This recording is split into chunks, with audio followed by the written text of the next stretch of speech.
So I have successfully scaled my agency past 40 grand MRR, and that's been a huge accomplishment for me.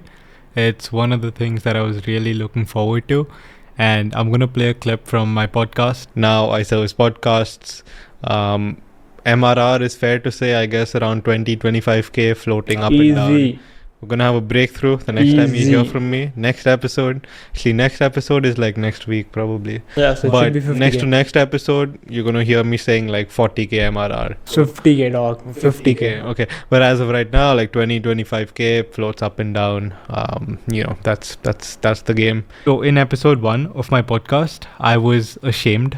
And the reason being is that for the past 8 months on Instagram, I had been making reels, and there are quite a few of these day in the life videos, and every hook is essentially, I run a 20 grand a month agency. Day in my life running a 20K a month agency.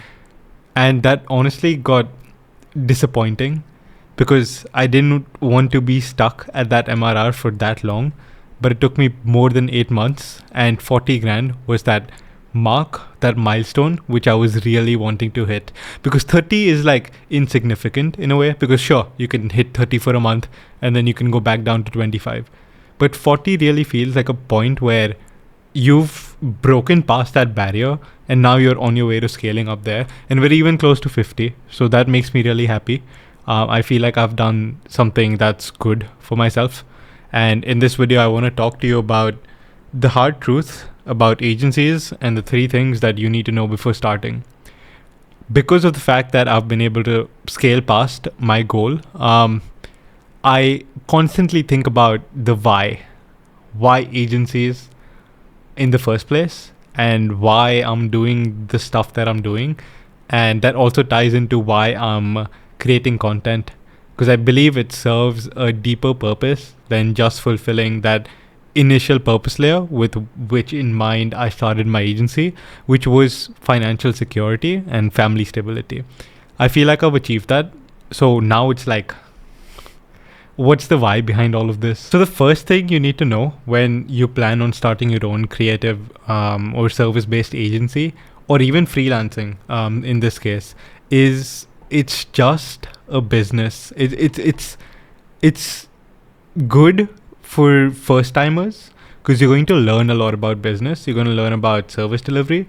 You're going to learn about sales. That's very important. You'll learn the lingo of how online sales works. You'll learn B2B sales, which is invaluable for what you're going to do next, right? But with agencies, you're not going to change the world, which is honestly, like, for super ambitious people, that's one thing that has been bothering me quite a bit.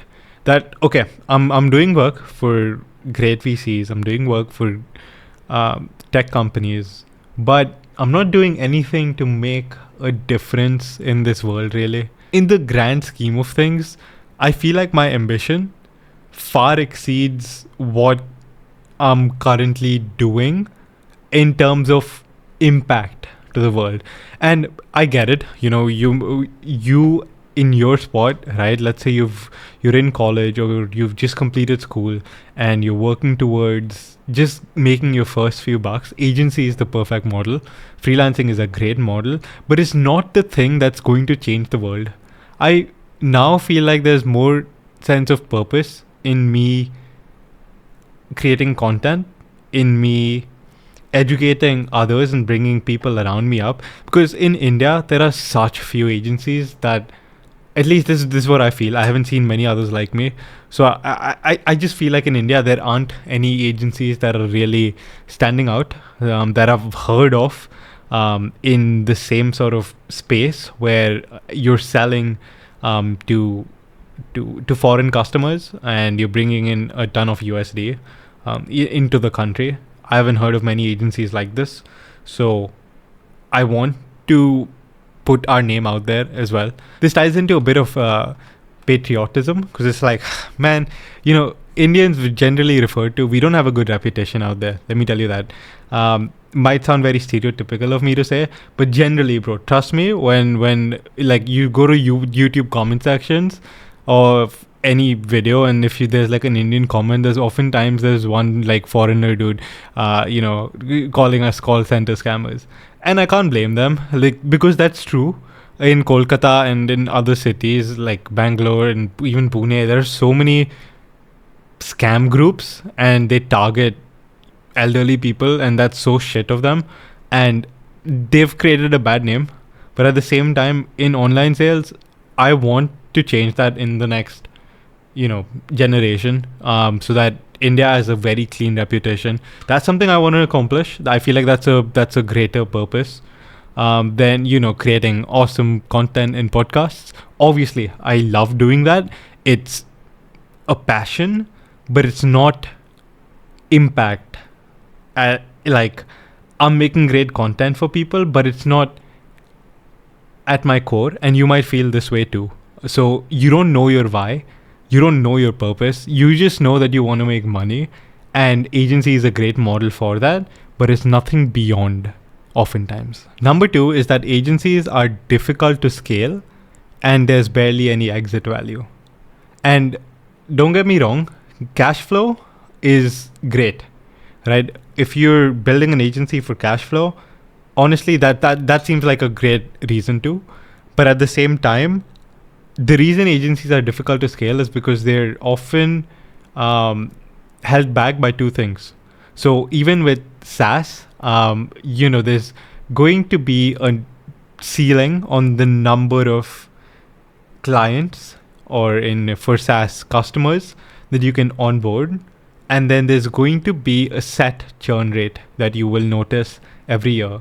And soon, the growth of your company really depends on how efficiently can you acquire clients, and then keeping them is reliant on talent, which is a huge issue with all service-based businesses, right? Unless they have like elaborate training programs, and even then it takes months, and that scale is insane. The difference between drop shipping and an agency's model, when you're really delivering services, is that you can manufacture products, but you can't create unlimited supply for a service, right? If you could, I feel like we would be at more than 100 grand easily. But the issue after a point with your agency won't be that you can't get more sales. It'll be that you can't acquire the right type of talent to keep scaling further, and then churn is going to slap you in the face. And sure, you might get to 100 grand in MRR. Different types of agencies can scale past to more than maybe, let's say, 1 million in MRR. And like SEO agencies, for example, that's easier to scale, but you need more technical expertise there, because it's easier to find talent in general in that regard. But for video editing agencies, talent is the biggest point of constraint. So what are you going to do? And that question comes down to how many clients can you onboard in a month, and then how many are you going to end up losing in a month? And it's such a delicate balance between delivering good results and then still focusing enough on sales so that you don't go underwater. So it's a constant battle in that sense. And on top of that, when you do scale past 50 grand MRR, you can't really sell the company.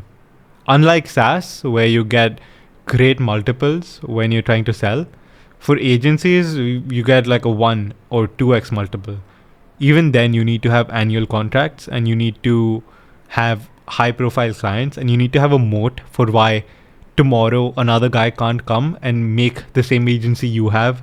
So what's special about your agency that you're worthy enough of being able to sell it and exit, right? And oftentimes agencies are founder reliant, and that's an issue that can be solved with systems.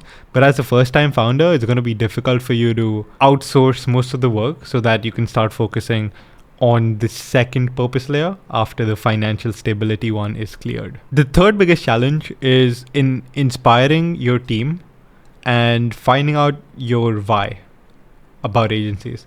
This is a little repetitive to the first point, first and second point, but why are you doing what you're doing in the first place?